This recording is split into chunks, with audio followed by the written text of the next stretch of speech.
in a place where it is safe and appropriate, please close your eyes and begin to take some nice, long, slow, deep, relaxing breaths in through your nose and out through your mouth. With every inhale, feel more light and peace entering the body and mind. With every exhale, let go of all tension from the body, along with anything in your mind that you do not want, inhaling peace and exhaling as you let go. We see ourselves on top of a beautiful mountain, in the center of a circular grove of trees. In the center, a bonfire blazes forth, lighting us and the grove with a sacred golden light.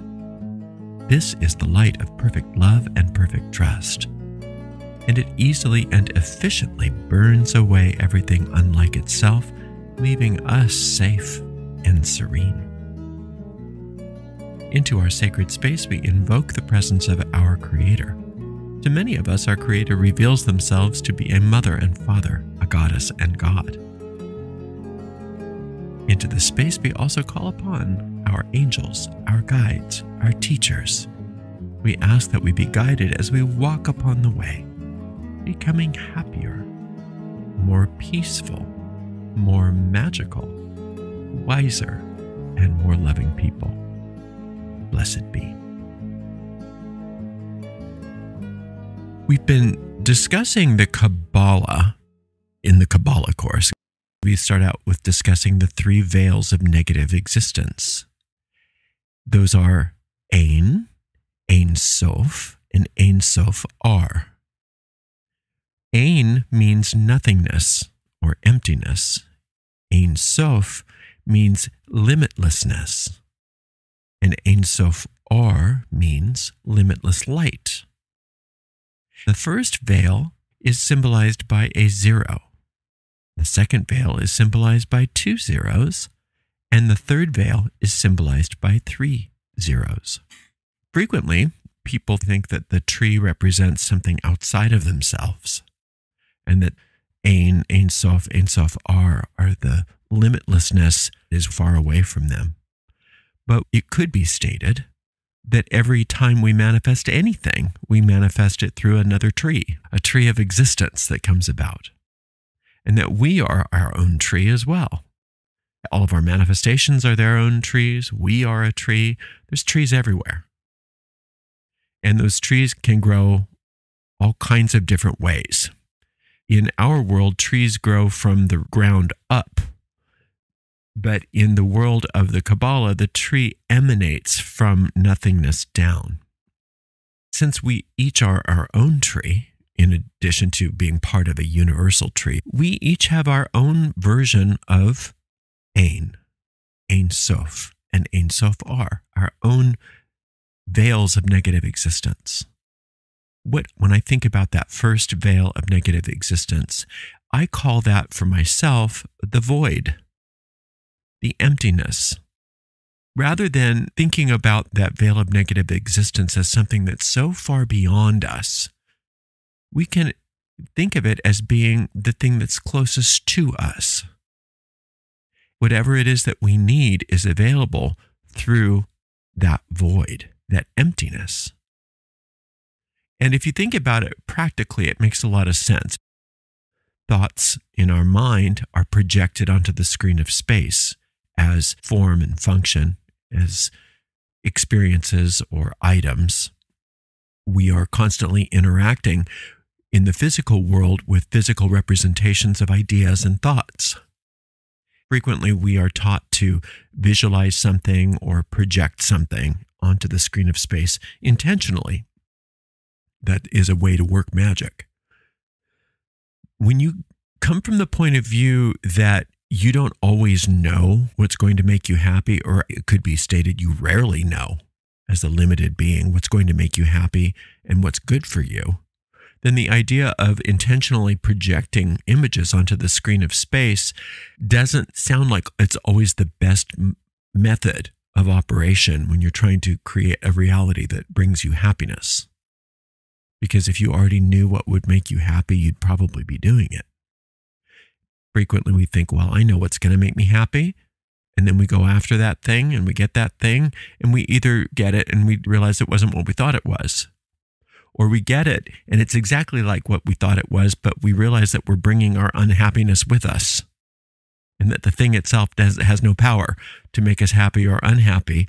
It's the energy that we bring with us that is what we experience as the happiness or the unhappiness in our lives. So the idea that consciously choosing a goal and projecting it onto the screen of space is going to bring us happiness is frequently proven to be false, even though that is a way of operating in magic. And we have classes on that. It's not inherently wrong. It is a good idea to have goals. It is a good idea to know where you're directing your life. But frequently, when we point our ship in the right direction so that we can go to the port that we want to go to, we don't always understand that port isn't going to bring us what we think it's going to bring us. Understanding that is not the end of the story, though, because there is something within us that does know what's going to bring us happiness. Our soul is very clear on how we can be happy and the kinds of experiences in this physical universe that are going to support that happiness. That soul can be happy no matter what's going on in the physical universe. That is true, that no matter what is happening around you, if you are completely in touch with your soul is in bliss. Your soul is in a perpetual state of joy. And so no matter what's going on around you, the soul is perfectly content. And if you're identifying with that soul and not the ego, you are perfectly content as well. However, it is also the truth that if you are completely identified with your soul instead of your ego, the soul creates the experiences in the physical world that reflect that happiness. It's not one or the other. The soul is automatically going to create the kinds of form and function that is a reflection of the pure joy that it is as an expression of divinity. You can use the idea of the void at any time to get back to square one, or square zero as it really is.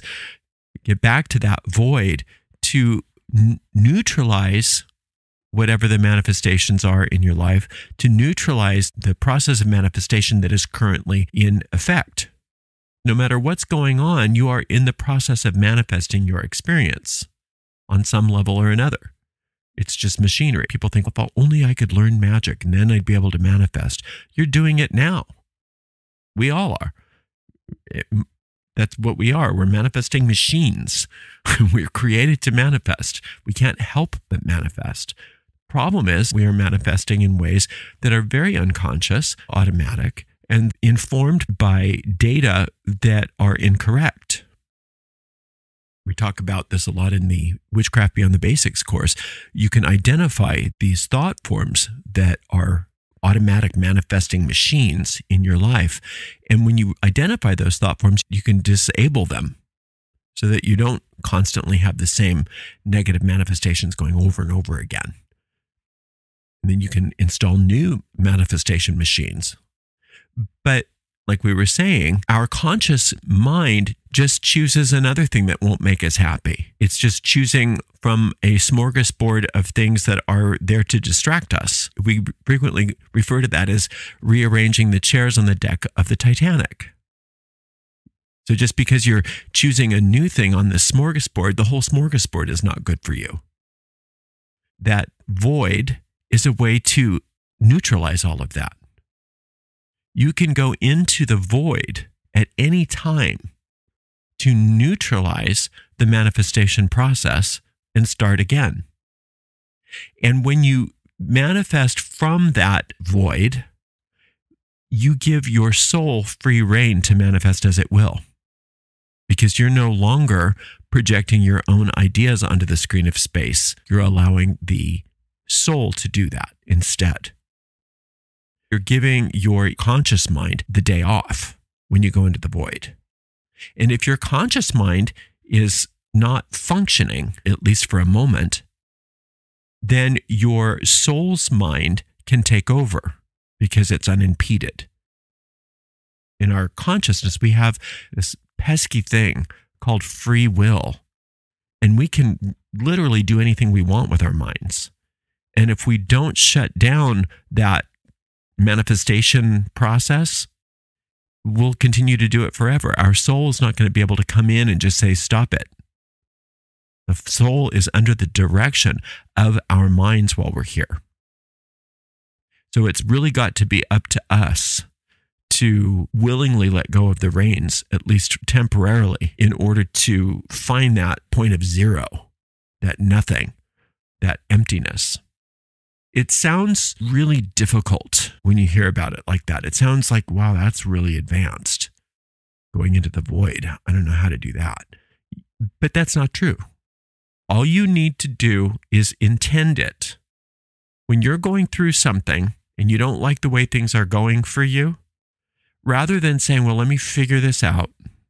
What do I do? Or praying to some external deity, help me. Think again. Say, I'm going to use my creative power to go into the void, the emptiness, the nothingness. I'm just going to stop and allow my soul to express itself unimpeded. And how you do that is really up to you, but the easiest way to do that is to find 30 seconds to relax. 30 seconds to relax your body and to relax your mind. And say yes to the void and no to your thoughts. And find those little spaces between each thought. And allow yourself to be without thought, without intention, without any more decision than that first decision to be in that nothingness. Deciding for nothing in this regard is deciding for everything. Because that nothingness, remember, is the place out of which all creation comes. There's a difference between that field of nothing. There's a difference between that and the ego, which is a denial of things. The ego defines things based on what it isn't, whereas the void is all potential, pure potential. It's just formlessness. It's pre-form, pre-everything, the emptiness out of which all possibility is extended. Whereas the ego is the negation of anything that's extended. The table is here because it's not everything else in the room. That's ego. Whereas the possibility of table exists in the void. It hasn't been formed yet. The possibility of all kinds of tables are in the void, whereas in the ego mind, this table is this table because it's not everything else in the room. Your body is there because it's not everything else in the room. Your personality is there because it's not everybody else's personality. You are not from the ego's perspective. Whereas from the void, the possibility for everything exists. The void has everything that you are, whereas the ego has everything that you're not. The ego is nothing because it doesn't exist. The void is nothing because it hasn't been formed yet. So when you're having a problem, you don't have to wait until you're some advanced magus to access that void because it's there for you. It's right there above your very own existence, above your very tree. All you have to do is accept it. So when you're going through a problem, rather than trying to figure it out for yourself, try going into the void for 30 seconds and stop thinking. You can take your problem into the void with you and allow your soul to express itself unimpeded by your own mind. You get freedom to use your mind however you want. So if you're suffering through something, rather than trying to use your mind to come up with solutions for how you can end your suffering, remind yourself, if I knew how to end my suffering, I wouldn't be suffering. If my mind could figure this out, I would have figured it out by now. So instead of going down another rabbit hole where I'm going to distract myself from the solution that already exists for me, I'm going to try something new. I'm going to go into the void instead. When you go into the void, you're literally not going into anything. You are recognizing that that's where you already exist. You already exist in the void. But the chatter of your mind distracts you from that. So all of the possibilities that you have in your life are meaningless to you because you've got the little chattering mind telling you, no, it's got to be like this. Oh, then try it like that. That littleness, that smallness, those little ideas that the ego comes up with. Oh, maybe try this. And then you got to go over here. And then you got to do this. And then you got to do that. Just really wasting your time trying to find a needle in a haystack. Whereas if you were to just drop that and go back into the void and allow your soul to express itself spontaneously and naturally through you, then all of the possibilities that you never knew existed would present themselves to you. That's a type of high magic. What's the difference between high magic and low magic? It's not that one's better than the other. It's just that the higher the magic, the less in control your ego mind is. The more surprised you get to be, the more things tend to work out for you. The more possibilities are presented to you that you didn't know about. Whereas the lower the magic, the more in control you are. And it better look like this. It better look exactly like what I want. And it's actually a good training to be able to create exactly what you say you want. It is a good training because then you learn how well the mind can be trained to get you what you want.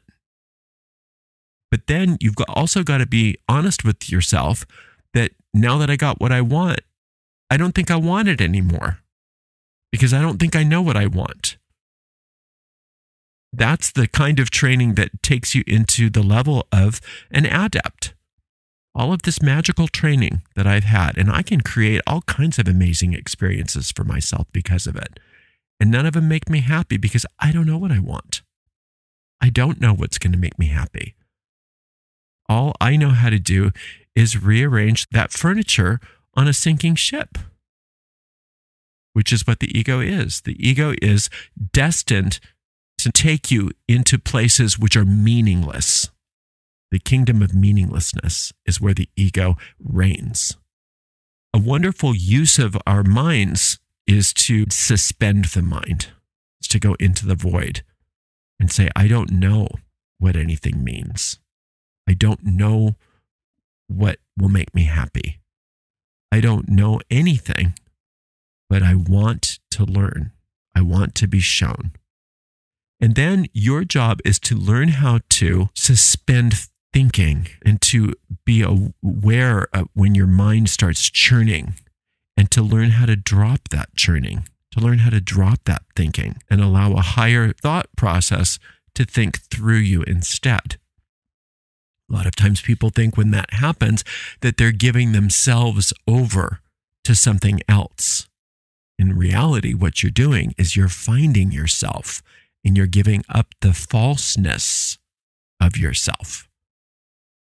You learn that there's been an imposter you that's been in charge all this time, co-opting your mind to keep you stuck in endless thought loops that go down endless rabbit holes, wasting all kinds of time and resources.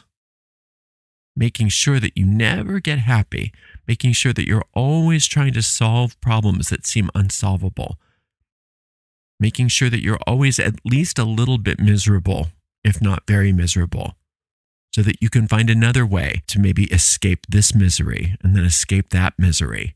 And it never ends. That's the game. That's the game of the ego. Distract, distract, delay, delay. But once you learn the magic of the void, the magic of zero, and you realize if I just drop it, even for 30 seconds, if I sit in thoughtlessness for even an instant, the entire world can change in a flash. And when the world changes in a flash, the ego wants to deny that it happened. Oh, well, that would have happened anyway. When you have some kind of amazing, miraculous demonstration of the power of your mind, the ego will say, it would have happened anyway. Or it'll try to take credit for it. See, isn't that great? Look what we conjured for ourselves. Be aware of that. Because when you can learn how to use that void technology on a regular basis, you notice that a lot of the things in your life that seemed like problems that would never be resolved become a distant memory. And things tend to work out for you in new and charming ways. And you start to enjoy yourself. You start to enjoy your life. And you start to be able to expand the amount of time you can entertain that egoless experience. You get to expand the periods of time when you are without ego. And that doesn't mean that the ego disappears. It means that it doesn't grab your attention anymore. You recognize it as just white noise that you can ignore. And you are just sitting in that glorious void. That doesn't mean you don't have intentions. It doesn't mean that you don't have desires. In fact, you can start utilizing your intentions and your desires and all of those preferences in very powerful ways once you understand the power of the void. That since you've got no more ego trying to keep you away from happiness, and you have a soul there expressing happiness and joy, you can say, well, what do I want? What do I want? I want to go on a trip. Well, let's go on a happy trip. I want to get a new car. Well, let's go and get a joyful car. I want some new clothes. Well, let's get some joyous clothes. You don't have to give up things in order to live in the void. The only thing you have to give up is your allegiance to the part of your mind that wants to keep you separate from your happiness. That's the only thing you have to give up. So it's not that you stop thinking altogether. It's that you stop allowing your ego mind and your robot type thinking to be the star of your show, and you let it go into its role as white noise, background noise. I don't know if anybody's ever been to New York City, but at first, when you're in New York City, the traffic is so loud. If you're in a hotel room or an apartment, it's like, how does anybody sleep here? But then after a couple nights, you just get used to it, and it doesn't even bother you anymore. In fact, you get to the point where you miss it if it's not there. It's sort of like a white noise machine that helps you sleep. And that's a similar way of thinking about the ego. At first, the ego seems like the only thing that's there.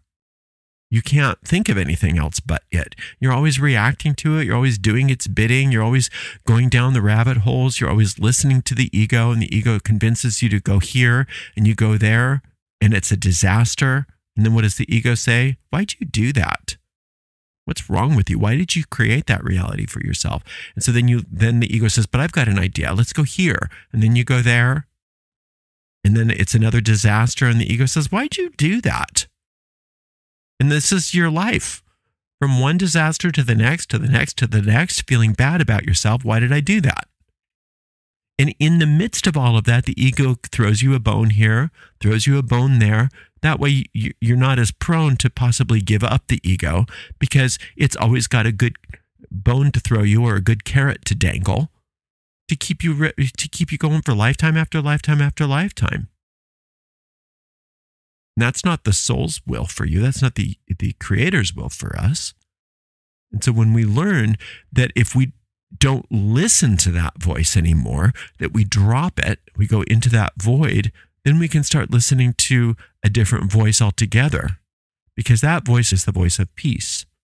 And that's why in order to access that void, all you have to do is relax your body and quiet your mind to the best of your ability and not follow any train of thought for a few minutes or a few seconds. Finding an instant of no thought that nullifies everything. You go into the void, it nullifies every cause and effect experience going on in your life. It's starting from scratch. It's rebooting the computer. What is that wonderful show from Britain? The IT crowd, the IT crowd, the IT department down in the basement of this company. And pretty much anytime somebody's got a problem with their computer, the first question that they ask is, did you turn it off and on again? Because that's usually all it takes to solve any problem with the computer, according to that show. Turn it off and turn it on again. And that's what we do. We have to learn how to do that with ourselves. When we're going down the wrong rabbit hole, we're having problems in our lives because our egos got us on a wild goose chase somewhere, creating seemingly unsolvable problems. Rather than trying to fix it, let's turn it off and turn it on again. And that's what going to the void is. We turn it all off. We just shut it down for an instant, find that suspension of thought for just an instant, relaxing the body, finding just an instant of rest and peace. And then when we reboot that computer, we allow the soul's will to be the extension out of which we experience our lives. And each time we do that reboot, we learn how to give the ego mind less and less of our attention. And we can reboot that computer as many times as we need to inside of our own minds to shut it down and start it again by going into that void, into that nothingness, into the beautiful pre-thought experience of that zeroness, the emptiness out of which all possibility flows. And that's accessible to each and every person if they but utilize it. But so many of us refuse to reboot our computers because we think that if we were to drop any of our thoughts, drop any of our machinations, that all would be lost. And in a way, we're right, because we want a lot of those things to be lost. And we want to reboot that so that what starts again is our happiness, is our joy. And as you do that, as you learn how to use that reboot mechanism, what you'll discover is that your life does change, and at the same time, it doesn't change. It doesn't change in the way we're afraid it's going to change. We are afraid when we go into the void that it's going to change so dramatically that all of our relationships are going to be gone and all of our possessions are going to be gone. Our identity is going to be gone. Our career is going to be gone. Everything that we value is going to be gone. And what we discover is that none of that is true, except for that within all of those things, everything starts to be calibrated in a new way, so that each of those things starts to reflect our joy and happiness. And the things which really don't have anything to do with our joy and happiness do start to fade away. It's a wonderful thing to experiment with. Starting our day that way, starting our day by rebooting our computer, by going into the zeroness of it all, just saying, I want nothing. I want nothingness. I want the void. And just sitting in that void, finding that space of pure relaxation and pure silence, pure emptiness, and asking that our soul fill that emptiness. And then when we move out into our day, we are informed by a different voice, and we get better and better at not being distracted by the chatter of our ego. And all of a sudden, when we reboot that computer finally, we get that moment, that instant in the void where the soul can provide all the meaning to our lives that we have been deprived of because we've been allowing our minds to be co-opted by this meaninglessness.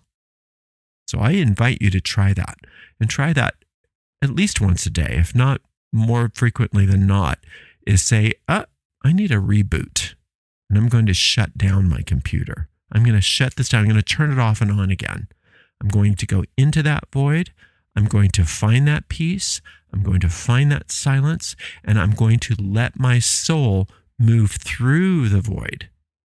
And then I'm going to recognize that when that ego mind starts to come up again, that it's nothing I need to follow. It's nothing I need to pay attention to. And then you start to recognize that we don't lose our ability to have preferences. We don't lose our ability to want things and to desire things, but we are guided by our soul. And those things that we desire then start to bring us the happiness that we want. This week, give it a try. Try going into the void every single morning for just an instant, and see if you don't start to notice a difference in the way your day goes. And then during the day, if you're caught up in one of those problems, just give yourself a second to reboot that computer. Turn it off, turn it on again, go back into the void, and let yourself drop all thinking for a moment. And then when you come back into your normal consciousness, you are better equipped to disregard the voice inside your head that's trying to distract you from your happiness. Thank you so very much for spending some time with me today. I so appreciate you. Until next time, blessed be.